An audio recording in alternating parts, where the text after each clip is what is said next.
Hello everyone and welcome back to the Rookie Reporters YouTube channel. Today I'm going to be reviewing the Chinese Grand Prix and taking you through the weekend. Shanghai is one of the most unique circuits on the Formula 1 calendar. The track layout is designed to look like the Chinese character Shang. The circuit is 5.451 kilometers long with 16 turns. The drivers will race a total of 56 laps equaling a total race distance of 305.066 kilometers. The track has a massive turn 1 spiral allowing spectacular overtakes and long straights pushing the cars to their top speed. This weekend was certainly interesting as it was the first sprint race of the season under the new regulations. The sprint race means that the teams will complete one practice session, one sprint qualifying, the sprint race, the Grand Prix qualifying and the actual Grand Prix itself. Teams are still trying to adjust to these new rules, so the lack of practice time played a huge factor in these results. The only practice session of the weekend gave us the first glimpse of how the cars are going to adapt to the track. The top teams looked incredibly close with the likes of Ferrari and Mercedes filling out the top 4.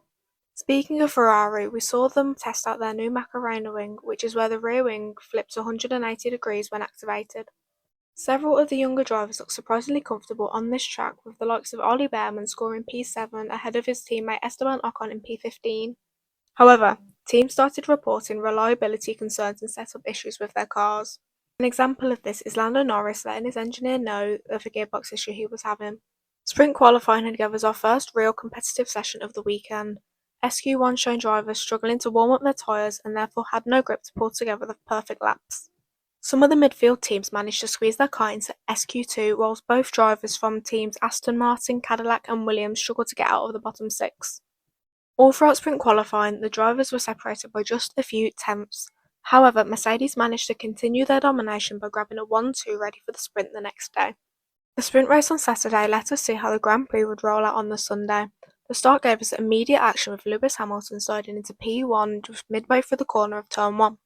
A few drivers made bold overtakes on the long back straight using the new boost mode and overtake mode to their advantage, but the sprint also showed us something important about the race pace about different teams. Some of the cars that looked fast in qualifying began to struggle with tyre degradation, especially through the long corners. Meanwhile, teams like Mercedes began to show their long-run pace, which immediately made fans wonder if they could win the championship this year. By the end of the sprint race, the order had shifted multiple times. However, George Russell was in P1, followed by Charles Leclerc in P2, and then Lewis Hamilton in P3. The Grand Prix qualifying is always one of the most intense sessions of the weekend, where drivers fight it out to see who will start the race on pole. Starting in Q1, we saw the same 6 drivers who exited SQ1 for the sprint have their session ended early due to not making it into the top 16 yet again. Then Q2 arrived and we saw drivers swapping out their tyres as some of them used their used tyres from earlier on this week. By the time Q3 appeared, it was a shootout for pole position. Each driver pushed to the limit to try and gain the advantage of starting ahead of everyone else. However, it was Italian driver Kimi Antonelli who grabbed pole, making him the youngest pole sitter in F1 history.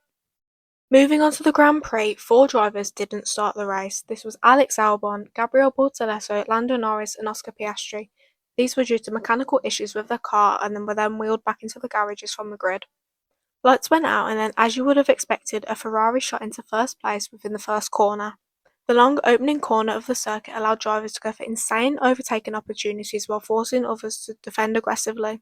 The drivers had started to spread out until Lance Stroll stopped on track, bringing out the first safety car of the season. It was then that we saw the front runners take their first free pit stop to carry on racing. One of the biggest shocks of the race was the retirement of Max Verstappen.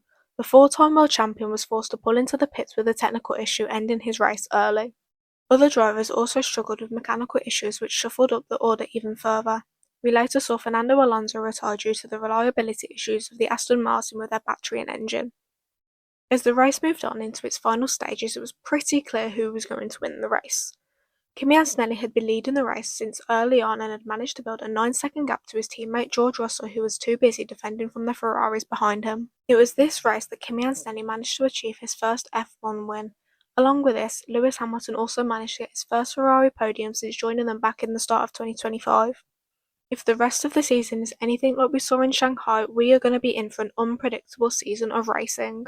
That is all I have for today. Thank you for listening and don't forget to like the video and subscribe so you don't miss another video from the Rookie Reporters. Bye!